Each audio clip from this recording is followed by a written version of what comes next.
Anytime you're considering a new innovation to your website, you may want to send out a survey to see if your customers will be interested in the product or if they think it would or would not work for them. And this is a great marketing tool, as you'll be able to keep a grasp on what your customers are looking for from you and what will or will not sell. Before you add an expensive item to your stock, it's best to find out if it's going to sell. And a survey can help you to determine this, and it's going to save you a good deal of time and money in the long run. Many times companies make the mistake of overloading their inventory with useless items that they then end up having to sell below cost or at an online auction in bulk.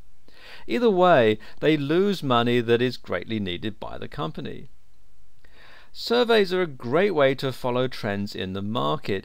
Many people may not want to complete a survey, and many feel that they do not have the time to take a survey. So what you want to do is to keep them short and to the point so that your clients will be more inclined to participate in future surveys. You may also want to add an incentive, such as a discount to your place of business for taking part in the survey. And this can be a discount on a certain item or from any items that are purchased within a certain time frame. There will be more inclination to participate in a survey if the customer feels that they're getting something for free. And something else that you can do is to offer them a digital download, like an ebook or a piece of software, in return for taking part in the survey. It's something that they can use right away, and that's going to encourage them to take part in surveys in the future. You want to make sure that your emails are opened and ultimately read, and the best way to do this is to have a catchy title that invokes curiosity and entices potential readers to open the email and explore its contents. If you're offering a sale or a special offer, make sure that you include the sale in the title of the article. The sale item should be listed, and you may also want to include the sale price. The customer can then open the email and get the click-through link that will lead them to the sale page on your website.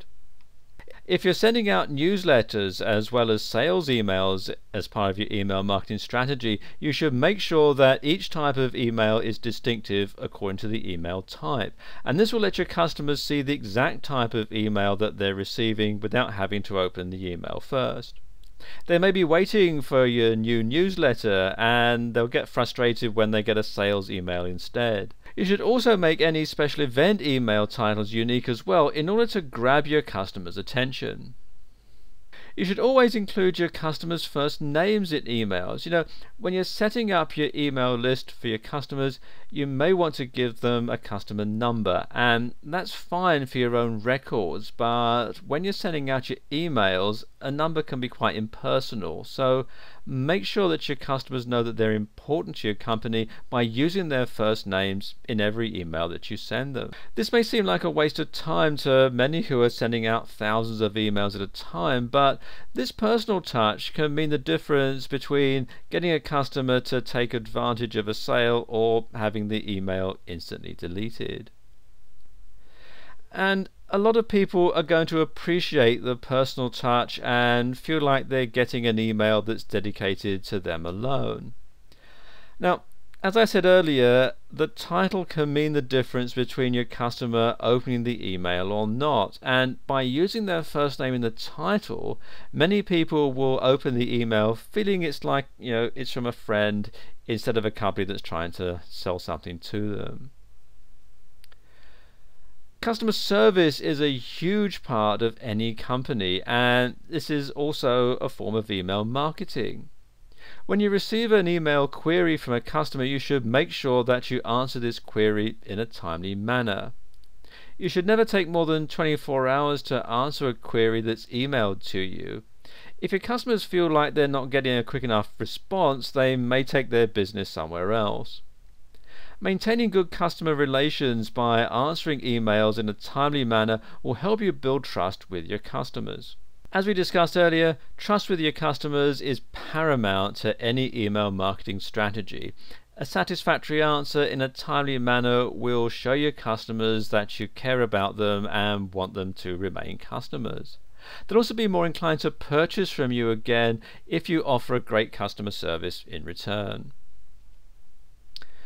Be sure that the emails that you send out are informative without being too complicated. If you keep it simple, you'll have no problem in getting your customers to understand what you're trying to say. Now, don't dumb it down too much or you may insult your clients, but be informative without being condescending or patronizing. Stay direct and to the point when composing your emails. Don't let your ideas jump all over the place.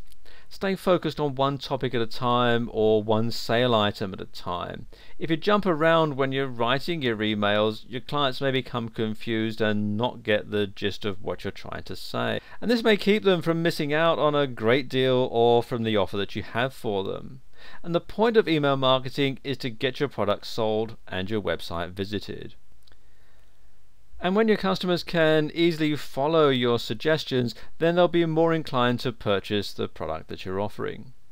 You should also make your emails entertaining. There's nothing wrong with adding a bit of humor to your email if it's appropriate.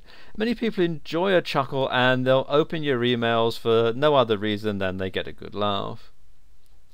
Every 3 or 4 months or so, you should run email reports to see who's opening your emails and who isn't. Those who haven't opened one email in an entire year should be removed from your email list, because these people are probably placing your emails in their spam folder and therefore they're just simply not reading them.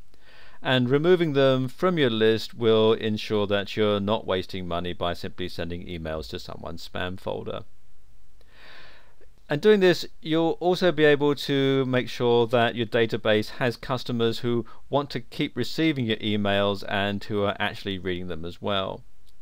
You may also be tempted to delete those who are not using the click-through links to purchase products, and this can be a mistake, as these customers may simply be accessing your site directly from the internet and not through emails.